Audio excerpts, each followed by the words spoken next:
Hi, welcome to our podcast. I'm Mary Abzia, and with me is Sean Wellen and Tom Spitali. We are talking today about AI. And one of the big challenges that we face as we're helping our clients is doing a fast, great job at the analysis portion of their plan. And so we're going to deep dive into ways that we're learning how to use AI and work with our clients when they're doing the what's going on with the market, what's going on with the customers, and what's going on with the competitors. So, Tom, do you want to kick us off? Yeah, this is a pretty rich topic. Let's just start with what I think I've seen. One of the biggest things that I've seen benefits of using AI for your strategic planning in the analysis phase. So all three of us have seen it. You have some clients that have no market research, but you do have some clients that have a fair amount to maybe even too much, right? And they sit in our sessions and they have, sometimes they have hard copies of that research, but a lot of times it's on their computer, but you can see them frantically trying to make use of all of this because they spent money to get this research. But I mean, there might be 9, 10, 15 different reports on things like customer needs and competitors. And the beautiful thing that I've noticed about using AI for your strategic planning and analysis is it's that it's like that genius that can not only absorb all of that market research, but really sift through it and give you the exact piece or the exact summary or the exact net out of your 5 reports on customer needs and tell you here's the ones that come up the most often and seem to be the most important. So that is the piece of it that I think is huge for the analysis step is you don't have to do that anymore. Just load it into your system and it is available for whatever analysis tasks that you need with perfection, not forgetting anything, not missing anything. It's huge. Not having bias. I mean, two people can look at that same stack of data and one will go, oh, we should go after this market. And other will go, no, we should go after this market. So it kind of provides, an unbiased summary of that as well, which is nice. And it's another string to the bow. If you think about traditionally how this aspect of the planning has gone, this sort of market assessment piece. We've had situations where, as you said, Tom, people have spent a lot of money on a lot of research, and it turns, it's usually very good. It's just very expensive and very hard to get, and it ages very quickly as well. Last year's research report isn't much good this year, and so on. It's a fast-moving market. But you have people that have that data they've paid for. And then you've also got that intuitive sort of tacit knowledge that people have. Do you remember that time, Tom, we were in a room where one team actually said, we've just had some research done. Can we use it? And we said, of course you can. This is not a test or a simulation. If you've got good data, use it with our tools. And the other team said, this isn't fair. We haven't got any of this data. That's the marketing team. They've got an advantage. And we said, well, you just go on what you feel, what you know about the market. The bottom line was they both came up with very, very similar assessments of the market, which either meant they'd wasted their 200 grand on the market research, or they need to rely a bit more on their intuition and their tacit knowledge. So you've had those two strings to the bow, the gut feel, which is very powerful and not to be underestimated, the paid for research, and now you've got in the middle this AI almost hypothesis generator.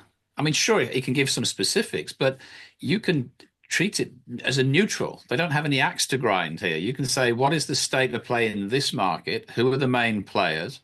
What differentiates them, and so on and so forth, and build up a midway hypothesis somewhere between data and intuition, then let people pour over it because it won't give you the answer. I think what it gives you is a good guidance. Or what do you guys think? Do you think it actually gives you an answer first time, or do you think it stimulates the No, discussion? I think it takes you. I mean, I think you're right. It's a really good hypothesis, actually. I mean, I have not seen anyone. Here's the typical reaction when we've walked into a session with an AI generated hypothesis. Like, well, that's pretty good.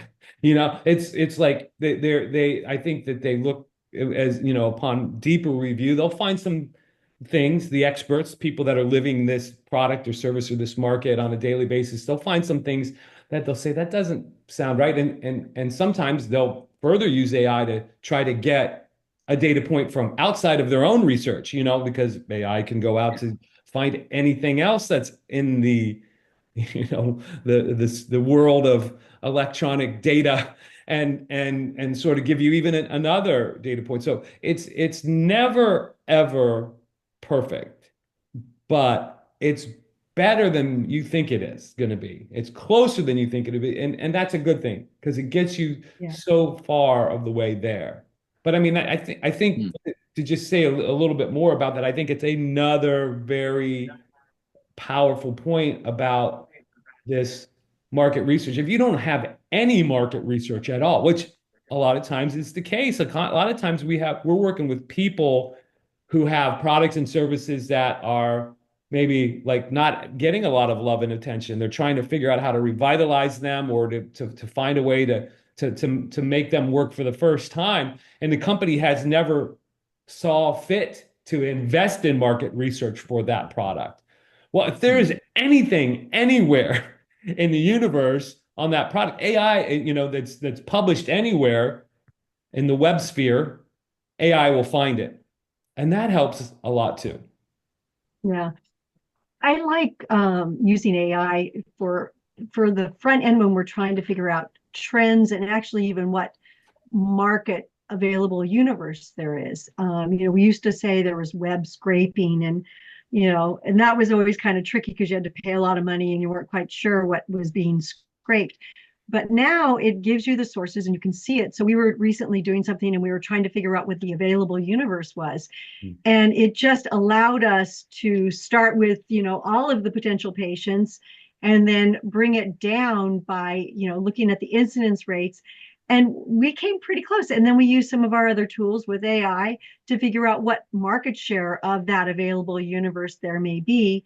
And we simulated that. And, then the company could decide if it made sense to pursue that product more or to kill it. So I just it's amazing now what you can do with asking, some pretty straightforward questions about what's the market and not only where it is now, but of course where it's going. Are there certain sectors that are getting bigger that we should explore? So anyway. I think also what I find really interesting about how these things all work together is that you hear the scare stories that AI is going to replace things, replace jobs, replace disciplines. And of course it won't, not to a large extent. What it will do, it will enhance, will make them better because it gives you these hypotheses to work through. But when it really works, it starts by saying, to your point, Mary, here's something I know very little about. What can you tell me about this market? And you start to get a picture. But then if you apply this human expertise, even if it's product expertise, not market expertise, you can start to ask it further questions. When you keep these threads going in an AI discussion, it remembers everything that's been said throughout that discussion. So you can develop a fairly rich and nuanced understanding. And sometimes it takes the sort of lateral thinking of a human to ask the right questions, Yeah. then start to manipulate. So if you have the skills to synthesize data and turn that into an advantage somehow through product differentiation or through positioning, if you have that skill, AI is just going to make you better at it. It's Right. not going to replace you. It's an addition to your toolkit. It gives you more time to do the fun stuff and saves you time doing the workaday stuff of pulling data together. So I think it's a huge enhancement. That's often not said. People think of it as a replacement or a threat, and I No don't think way. it is. It's not, but it's better than people think it is too. And if you're out there thinking, oh yeah, it can't be good enough. I'm not gonna waste my time. First of all, there's no time to waste. It like generates your hypothesis in seconds. You can refute it in seconds if you want to, but I mean it is so fast. But my experience has been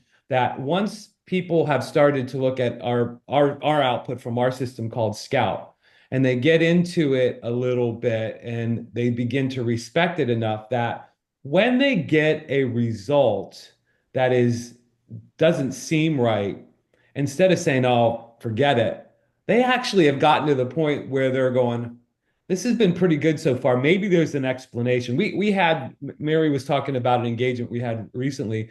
Another aspect of that was we had a competitor show up a little bit more strongly, perceptually in the minds of customers than this company thought. And typically, what would happen is you go, "Oh, they got it all wrong. That other company's the market share leader."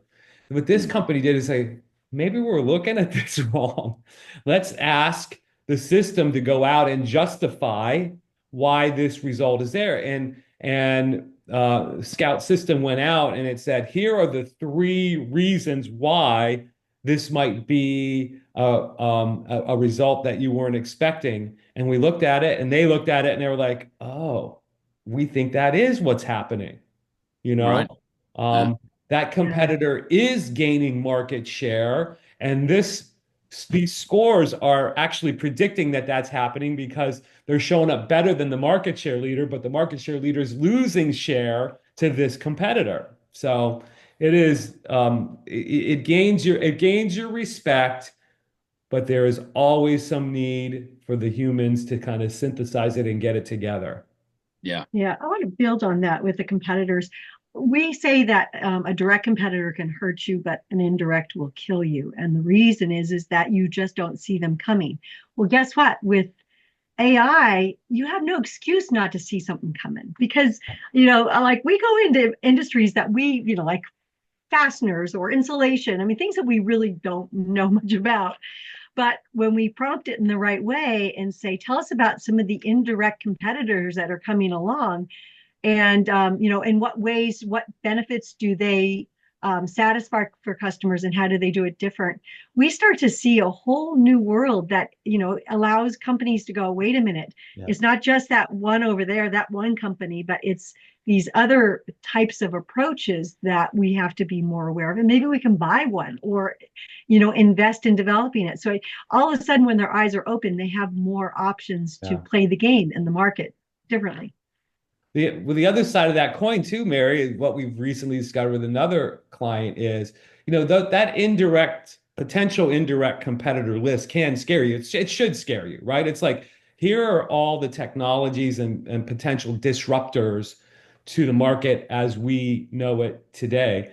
What's interesting about that in a recent Scout AI engagement that we did was we said, yeah, this is a scary list. Are any of these potential technologies viable in the next 1 to 2 years?